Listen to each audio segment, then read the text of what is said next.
All right, we're going to do File Open, and we're going to open the person up that you found on Photoshop. And now what we're going to do is think about how we're going to treat our photo's background. A lot of you have already good backgrounds. I wouldn't change them. I want more texture, so I'm going to go ahead and select out my person. Please don't think that you have to do this. This is only for people that want to change their backgrounds. It's not 100% necessary. I like to see backgrounds that have, you know, cityscapes in them, and it makes it look like they're sitting on a bench or against a wall. This one just happens to be a person against a blue background, so I just wanted to enhance my photo a little bit more. So I'm going to go ahead and make sure that I grab everything, not leaving anything out.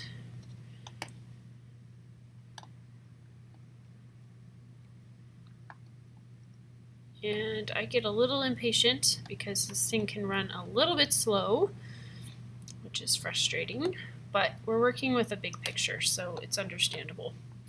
Okay, I got most of what I wanted. I'm happy. So I'm going to go ahead and hit Command C and Command V. And I'm going to turn this off, and I'm going to grab my background of my choice, and I'm going to put it behind her and transform the background. So as I'm holding the bar down to stretch it out, I'm holding my Shift key. Okay, and things look a little blurry sometimes under transform, but once you hit return, it actually clears up, so it should be fine. I'm going to take more of the blue away off the bottom. I'm going to focus more on the blue on the, or white on the top. Okay, now I'm ready to actually start tracing her. Your pen tool acts as a path and also acts as a shape. We're going to go ahead and start using it as a shape. You can give it a color. I think a black outline is a nice color because it looks pop artish when it's done, which is kind of the technique that we're going for. And I'm going to choose lime green. I'm going to actually use the lime green on the sleeve of my person, and I'm going to start here. I'm using the pen tool in an old school way where you actually drag, hold the Option key and click, but the nice thing about Photoshop is that it does have a curvature tool, so if you want to go back and use the curvature tool, you can.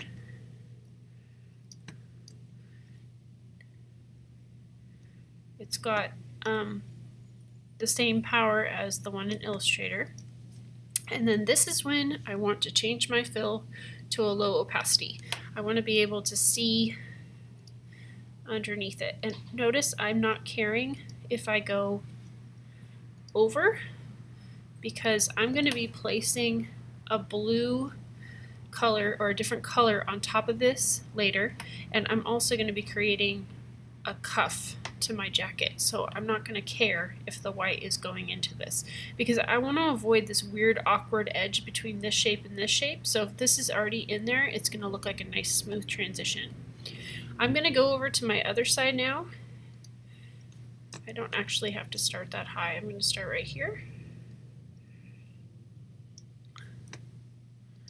And you're going to have to change the opacity again because it made a new layer. And I'm purposely not using I'm not dragging it so that I can show you how to use the curvature tool. Low opacity.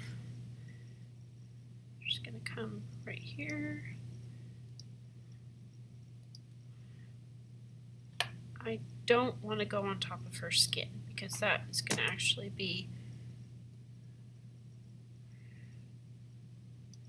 showing on top of the jacket, and then I'm going to finish that off. Okay, now the curvature tool is right here, and then while you're in that layer, it's easy to just come in here, make some tweaks and changes, get it the way that you like it. Okay, then once we're ready to start a new color and a new layer, we need to exit out of the pen tool, we can click on our top layer, grab our pen tool again, change the color that we want it to be, and see, actually, we need to make a new layer. So let's go ahead and make a new layer. And then we can come in here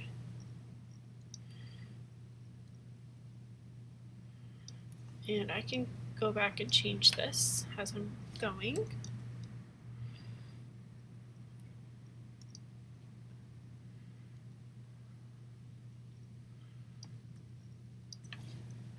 Changing my fill. Okay, so what I did was I traced all of her, I put in all of my effects that I wanted. If you guys notice, I also added a few enhancements with shapes. I can teach you one-on-one if you want to how to use a clipping mask of an adjustment called color balance that allowed me to change her lip color and the intensity of her lips. Those are all enhancements that need to be done while you're working on the original photo right now. Once you're done, you're going to take this entire file, and in video 2 I'm going to show you how to move this into the Polaroid file, and we're going to get it finished off and ready to go so that it will look like a finished piece of artwork in the end.